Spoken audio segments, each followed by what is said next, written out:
You ask Tiger to solve. This deals with linear equations with one unknown. The final result is x equals 28/15. Let's solve it step by step. Simplify the expression. Multiply the fractions. Expand the parentheses. Multiply the coefficients. Simplify the arithmetic. Break up the fraction. Find the greatest common factor of the numerator and denominator. Factor out and cancel the greatest common factor. Swap sides.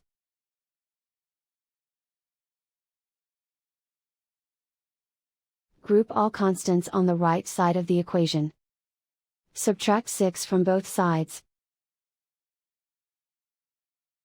Simplify the arithmetic.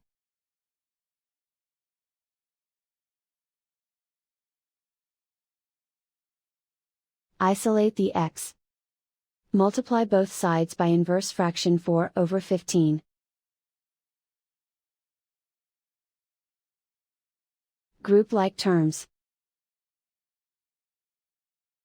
Multiply the coefficients. Simplify the fraction. Multiply the fractions. Simplify the arithmetic. And so the final result is x equals 28/15.